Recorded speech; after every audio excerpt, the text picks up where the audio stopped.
Brought to you by TechnoSpark 20 series smartphones.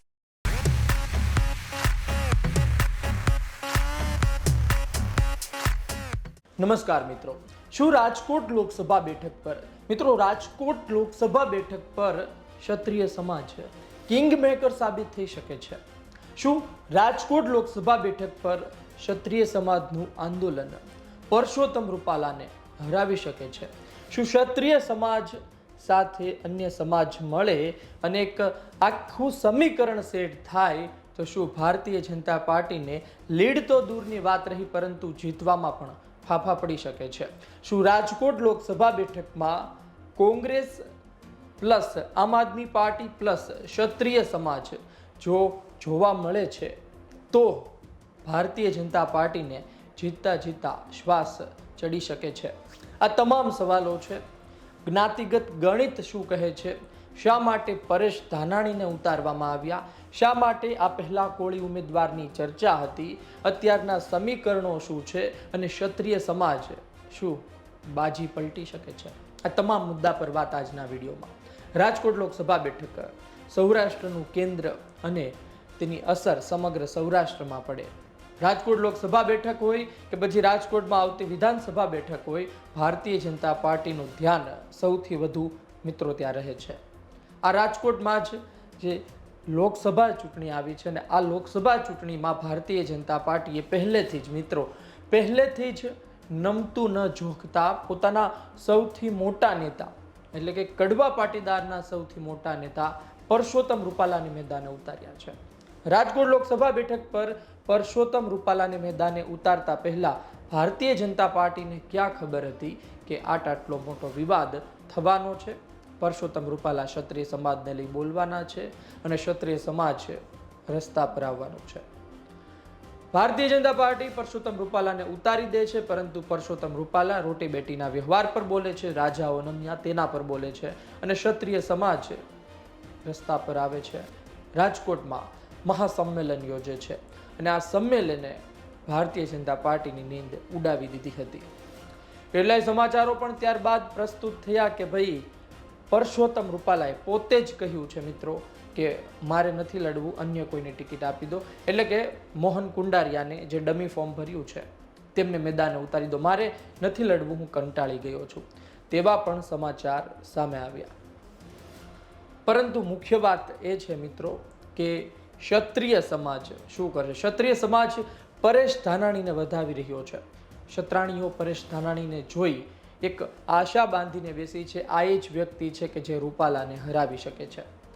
તો શું આ ક્ષત્રિય સમાજ ભારતીય જનતા પાર્ટીની બાજી પલટી શકે છે કે પછી આ રાજકોટના ગઢમાં ભારતીય જનતા પાર્ટીને હલાવવી મુશ્કેલ છે? હા, લીડમાં ફરક પડી શકે પરંતુ જીત ભારતીય જનતા પાર્ટીની જશે એ વાતમાં શું દમ છે? તે તમામ મુદ્દા પર ચર્ચા કરીએ. પહેલા એ જોઈ લઈએ આપને મિત્રો, આપ ગ્રાફિક્સ જોતા હશો, જે દ્રશ્યો ચાલી રહ્યા છે જોતા હશો, પરંતુ મુખ્ય વાત એ છે કે ક્ષત્રિય સમાજ ને શા માટે કિંગ મેકર તરીકે જોવામાં આવી રહ્યા છે. મિત્રો તમે જુઓ તો જે રાજકોટ લોકસભાની અંદર જે વિધાનસભા આવે છે, પછી ટંકારા હોય, વાંકાનેર હોય, જસદણ હોય, રાજકોટ ઈસ્ટ હોય, રાજકોટ વેસ્ટ હોય, રાજકોટ સાઉથ હોય, આ તમામ વિધાનસભા જે છે ત્યાં શું સ્થિતિ 2022માં રહી હતી? ટંકારા વિધાનસભા, જસદણ વિધાનસભા, વાંકાનેર વિધાનસભા અને રાજકોટ ઈસ્ટ વિધાનસભા. મિત્રો આ 4 બેઠક એવી છે કે આ 4 બેઠકમાં કોંગ્રેસ અને આમ આદમી પાર્ટીના મત તમે જોડશો મિત્રો તો ભારતીય જનતા પાર્ટી કરતાં પણ વધુ થઈ જાય છે. રાજકોટ ઈસ્ટ હોય, વાંકાનેર હોય, જસદણ હોય કે પછી ટંકારા હોય, આ ચારેય વિધાનસભા બેઠકમાં 2022માં કોંગ્રેસ અને આપના મત જોડો તો 90,000થી દરેક બેઠકમાં 90,000થી વધુ થાય છે. જ્યારે ભારતીય જનતા પાર્ટી આ 4 બેઠકમાં એક પણ બેઠકમાં 86,000થી પણ વધુ મત મેળવી શકી નથી. આ ચારેય બેઠકમાં કોંગ્રેસ અને આપ એ જે બંને ભેગા થયા છે એ જરૂરથી ફાયદો અપાવશે અને તેમાં જો ક્ષત્રિયો મળે છે મિત્રો, ક્ષત્રિયોની વાત એટલા માટે હું કરી રહ્યો છું કારણ કે ક્ષત્રિય સમાજ ભારતીય જનતા પાર્ટીની કોર વોટ બેંક બની ગયો છે, ભારતીય જનતા પાર્ટી સાથે રહેનાર સમાજ બની ગયો છે. અને આ મત 2022માં પણ ભારતીય જનતા પાર્ટી તરફ રહ્યા હતા, પરંતુ 2024ની લોકસભા ચૂંટણીમાં આ ક્ષત્રિયો કદાચ ભારતીય જનતા પાર્ટી સાથે ન પણ રહે જો આ વિવાદનું નિરાકરણ ન આવે તો. બાકીની વિધાનસભા મિત્રો કઈ બેઠક બાકી છે? રાજકોટ સાઉથ, રાજકોટ વેસ્ટ અને રાજકોટ રૂરલ. આ ત્રણેય બેઠકમાં ભારતીય જનતા પાર્ટી મજબૂત છે. આ ત્રણેય બેઠકમાં કોંગ્રેસ અને આપ ભેગા થઈ જાય અથવા તો અન્ય કોઈ પણ તેની સાથે આવે તો પણ ભારતીય જનતા પાર્ટી ડગી શકે નહીં, ભારતીય જનતા પાર્ટી ત્યાંથી હલી શકે નહીં. જે ચિંતા છે એ બાકીની 4 બેઠકની હતી. આ 4 બેઠકમાં ક્ષત્રિય સમાજ જો મળે છે તો પરિણામમાં અસર જરૂરથી મિત્રો કરશે. આ વાત રહી બીજા પાસા પર ચર્ચા કરીએ મિત્રો. 2 પાસા છે કે જે 2 પાસામાં ક્ષત્રિય સમાજ મહત્વની ભૂમિકા ભજવી શકે છે. અને આ બીજા પાસામાં હું આપને એ પણ કહીશ મિત્રો કે શા માટે પહેલા કોળી સમાજના ઉમેદવારની ચર્ચા હતી, શા માટે વિક્રમ સોરાણીની ચર્ચા હતી, શા માટે શક્તિસિંહ ગોહિલ એક કોળી ઉમેદવારને ઉતારવા ઈચ્છતા હતા, શા માટે ઇન્દ્રનીલ રાજગુરુ એક કોળી ઉમેદવારને ઉતારવા માટે કહેતા હતા, અને હવે શા માટે પરેશ ધાનાણીને ઉતારવામાં આવ્યા છે. શું પરેશ ધાનાણીને ઉતારવામાં આવ્યા છે તેમાં પણ કઈ સમીકરણો સેટ થયા છે એ આમાં આવી જશે મિત્રો. જે જ્ઞાતિગત સમીકરણ છે, જે આંકડા અમારી સુધી પહોંચ્યા છે, જે આંકડા ફરી રહ્યા છે, એ આંકડા મુજબ રાજકોટ લોકસભા બેઠકમાં લેઉવા પાટીદાર સૌથી વધુ છે. વર્ષોથી આ બેઠક કડવા પાટીદારને આપવામાં આવે છે, પરંતુ આ બેઠક લેઉવા પાટીદારની છે. આ બેઠકમાં લેઉવા પાટીદાર સૌથી વધુ છે. અંદાજે 4 લાખની નજીક પહોંચી જાય છે. જે આંકડો છે એ પહેલાનો છે, પરંતુ જો અત્યારની ગણતરી કરવામાં આવે તો કદાચ આ બેઠક 4 લાખની નજીક લેઉવા પાટીદારની જોવા મળી શકે છે. લેઉવા પાટીદાર સૌથી વધુ રાજકોટ લોકસભા બેઠકમાં છે અને પરેશ ધાનાણી લેઉવા પાટીદાર છે. મિત્રો, ક્ષત્રિય સમાજ, રાજપૂત સમાજ કેટલી સંખ્યામાં છે? 1.5 લાખ જેટલા ક્ષત્રિય રાજપૂત સમાજ છે, જેની સરખામણીએ કડવા પાટીદાર પણ 2 લાખ નજીક છે, જ્યારે ઇતર સમાજ 1 લાખની નજીક અથવા તો 50,000 નજીક જોવા મળે છે. પરંતુ મિત્રો, મુખ્ય વાત એ છે કે કોળી સમાજ પણ અહીં મોટી સંખ્યામાં છે. કોળી સમાજ પણ અહીં 3 લાખ કરતાં પણ વધુની સંખ્યામાં છે.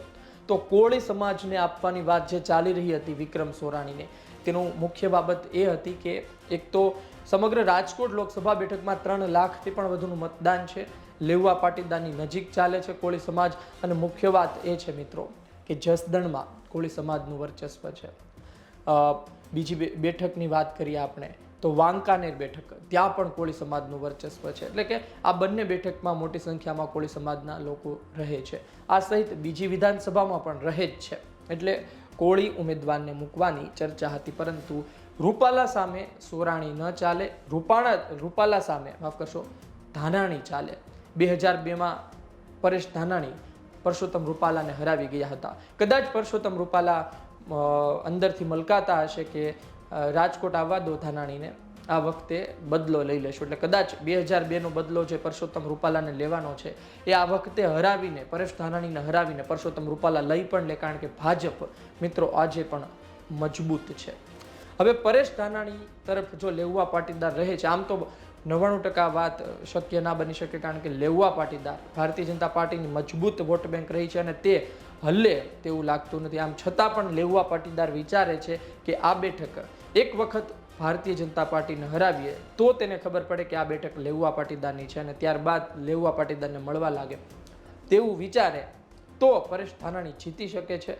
કોળી સમાજ મિત્રો, કોળી સમાજ, મુસ્લિમ સમાજ, અને મુખ્ય વાત એ છે કે લેઉવા પાટીદાર સમાજ એ કોંગ્રેસ સાથે રહે છે, અને ક્ષત્રિય સમાજ, જે માલધારી સમાજ પણ સપોર્ટ કરી રહ્યો છે ક્ષત્રિય સમાજને, એ મુજબ માલધારી સમાજની સંખ્યા પણ 1 લાખ નજીક છે.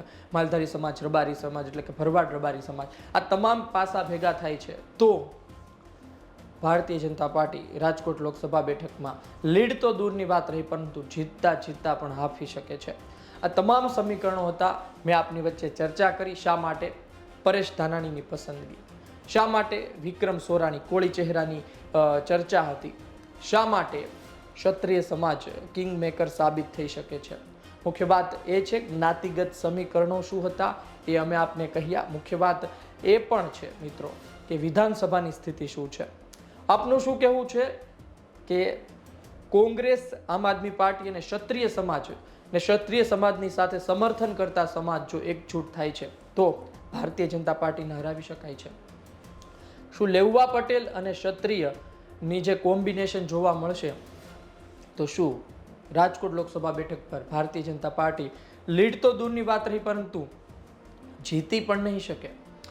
અને મુખ્ય વાત એ પણ છે મિત્રો કે આપનું શું કહેવું છે કે જે કોંગ્રેસ પ્લસ આપ પ્લસ ક્ષત્રિયનો જે ફોર્મ્યુલા છે એ ફોર્મ્યુલા વિધાનસભા પૂરતો છે, લોકસભામાં એ ન ચાલે? શું આપનું એવું માનવું છે કે લોકસભામાં અલગ સમીકરણો હોય છે અને આ તમામ વાત લોકસભા બેઠક પર અસર નહીં કરે, વિધાનસભાના પરિણામ લોકસભા બેઠક પર અસર નહીં કરે, ક્ષત્રિય સમાજ કિંગ મેકર નહીં હોય? શું આપનું એવું માનવું છે? આપના તમામ મંતવ્યો કોમેન્ટ બોક્સમાં લખજો. આપના તમામ અભિપ્રાયની અમારે રાહ રહેશે. મુખ્ય વાત એ જ છે કે તમે શું માનો છો ક્ષત્રિય સમાજને લઈને, જરૂરથી લખજો. આ વિડીયો પસંદ આવ્યો હોય મિત્રો તો લાઇક શેર કરવાનું ચૂકતા નહીં, જેનાથી વધુમાં વધુ લોકો સુધી આ વિડીયો પહોંચે અને વધુમાં વધુ લોકો સુધી આ માહિતી મળે. અને આ વિડીયો એ લોકો સુધી પહોંચ્યા બાદ, માહિતી મળ્યા બાદ, જેનાથી સાચી માહિતી લોકો સુધી મળે અને સાચા અર્થમાં જે આંકડાઓ છે તે પહોંચી શકે. આ વિડીયો પસંદ આવ્યો હોય તો લાઇક શેર કરવાનું જે રીતે કીધું એ ચૂકતા નહીં. મને અત્યારે રજા આપશો. આ જ રીતે ફરી એક વખત આવા વિડીયો સાથે આપણે મળતા રહીશું. નમસ્કાર.